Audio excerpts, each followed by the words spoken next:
You must invest in having enough money for a comfortable retirement. However, many people are uncertain about how to begin investing. Worried about losing their money or curious about what to avoid doing in the stock market. Today we are showing you some investing mistakes to avoid in 2022. And if you enjoy such content, make sure to like this video, subscribe to our channel, and turn on the notification bell icon to never miss another upload of ours. Here we begin. Number 10. Borrowing money to start your first business. What irritates me is when people who have no idea how to start a business and have no experience running a business believe that money will solve their business problems. So they borrow money to start a business, and in most cases, they end up in lifelong debt. Don't get me wrong, capital is necessary for a successful venture, but it only solves a single problem. We're no longer in the 20th or 19th century when you know how to solve it. Even back then, starting a business with little to no capital was possible. A business loan is a type of credit you can use to start and grow your own company. Business loans are typically unsecured, so you do not have to use any assets as collateral to obtain the loan. But instead of getting a business loan, you can get dozens of ideas for starting a business for a few $100s. Borrowing money makes sense once you've established your business and have a clear expansion plan. But you'll probably make enough to expand on your own without borrowing money. Number 9. Timing the market. When you first enter the stock market, you are ecstatic, especially seeing all these patterns. If this occurs, the market will react accordingly. If this occurs now, it should be followed by a boom or a correction. Instead, you spend all of your time trying to predict the market. But the moment you put your money on the line, the stock plummets. Every minute you don't sell your stock, you're losing money, and it hurts. What you must understand from the start is that market timing is impossible. Even if we are in the midst of a bubble, you never know when it will burst. So is it possible for you to predict it? Yes, but it's very small, and as a beginner, you can only rely on luck. So instead, dollar cost average means investing gradually so that you catch both the bottom and the boom.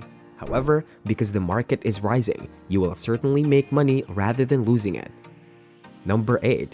Confusing investing with trading. Whether participating in a frenzy over GameStop stock, as we all saw in January, or investing in the newest cryptocurrency, chasing trends is a common mistake investors make. When it comes to trading or investing, making mistakes is a necessary part of the learning process. Investors typically hold stocks, exchange-traded funds, and other securities for a longer period. Traders buy and sell futures and options, hold positions for shorter periods, and engage in more transactions. While traders and investors use different trading transactions, they frequently make the same mistakes. Some mistakes are more damaging to the investor, while others are more damaging to the trader. Both would benefit from remembering and avoiding these common blunders. Number 7. Investing emotionally. Active portfolio monitoring is essential for navigating the changing tides of financial markets. However, individual investors must also manage emotional buying and selling behavioral impulses that can arise from following the market's ups and downs. Emotional investing, greed or fear, is the primary reason so many buy at market tops and sell at market bottoms. One reason investors sometimes make suboptimal decisions based on emotion is underestimating investment risks. As a result, investors frequently shift funds away from riskier stocks and toward lower risk interest rate securities during market volatility and rising interest rates. Dollar cost averaging and diversification are two strategies that investors can use to make consistent, non-emotional decisions.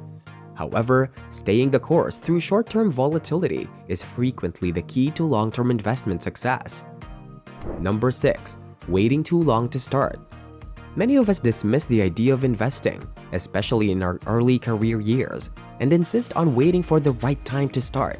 But have you ever wondered why the right time never comes? Because there has never been a better time to invest than now. So don't put it off any longer and start investing right away. Time is, after all, money. Still, if you are apprehensive about investing right away, remember that the sooner you start investing, the more time your money has to create wealth by maximizing the power of compounding. On the other hand, the longer you delay and wait for the right time, the more likely you will fail to accumulate the desired corpus on time. Number 5. Not being able to look outside the market. Real estate and the stock market are the most exciting investments, but they are not always the best. Invest in stable companies with plenty of room for expansion. You can expect 7 or 8% from the market, at most 10%. Of course, it varies yearly because there have been times when the S&P 500 was up by 20% or more, while other times it was down by a negative percentage. But when it comes to small investments in small businesses, it appears to be working. Returns can range from a few 100% to thousands of percent. You have the ability and power to effectively influence it. But you have no options when it comes to these multi-billion-dollar corporations, so don't be fooled by the stock market. Your best investment may be right under your nose. Number 4. Investing that you can't afford. Getting excited about investing is easy. However, consider other factors before investing your money. For example, investing is not a good idea if you need that money in the next few months to cover your basic expenses. Here's why. Because the market is volatile. Even if a company is large and stable in the long run, its stock price may fall in the short run. Furthermore, if you suddenly require funds to cover your basic expenses, you may be forced to sell your investment at a loss. So don't get too excited. Of course, begin as soon as possible, but be reasonable about the amount you wish to invest. It is preferable to begin with something small but consistent, even if it is only a few $100s per month. Keep these blunders in mind if you've just started investing or are thinking about it. Number 3. Don't buy brand new cars. Asset allocation and diversification are the two most important components of any portfolio for wealth creation. Because not all asset categories, industries, or companies move together, you should have a well-diversified portfolio to reduce the risk of your investments. Investing in various asset classes comprised of various companies across the markets and sectors means that if a few stocks underperform, they will be offset by those that outperform. Suppose when you buy a new car, it loses 10% of its value the moment it leaves the dealership. Then, even though it is still brand new, it loses 20 to 30% of its value within the first year. Then over the next 3 to 4 years, it loses 40 to 50% of its value. So no matter what car you buy, as long as it's new, it will lose half of its value in 3 to 4 years.